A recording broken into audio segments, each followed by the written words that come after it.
Hi అండి, అందరికీ నమస్కారం. ఇదొచ్చేసి ఈరోజు మార్నింగ్ వ్లాగ్ అనమాట. ఇంకా మార్నింగే ఉంటుంది నేను చేసుకునే పనులు, చేసిన టిఫిను, వంట దాకా అయితే వెళ్ళలేదనుకోండి. సమ్మర్ కదా, లేటుగా లేస్తున్నాం, అందులో హాలిడేస్ పిల్లలకి.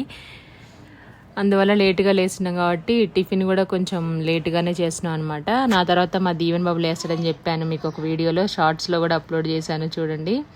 వాళ్ళు లేచిన తర్వాత కనీసం ఒక హాఫ్ అన్ అవర్ కూర్చుంటాడు. ఆవలింపులు వస్తూనే ఉంటాయి అనమాట. నేను నా పని చేసుకుంటా ఉంటాను, కూర్చొని రిలాక్స్ అయ్యి కనీసం ఒక 20 మినిట్స్ తర్వాత అప్పుడు కొంచెం ఇది తీసుకొచ్చుకొని పేస్ట్ అవన్నీ ఇస్తే ఇంకా బ్రష్ అది చేసేసుకొని టీవీ పెట్టుకొని కూర్చుంటాడు. దీవెన వాళ్ళ నానేమో మాకంటే ఒక హాఫ్ అన్ అవర్ 1 అవర్ వెనకలేస్తారనమాట.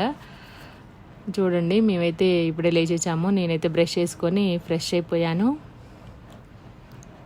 మా దీవెన్ బాబుని బ్రష్ చేయమని ఇస్తున్నా అనమాట. 2-3 నిమిషాలు అలా నిలబడితే వాడికి పేస్ట్ పెట్టుకో బ్రష్ చేయంటే కొంచెం ఆ మూడు వచ్చేంత వరకు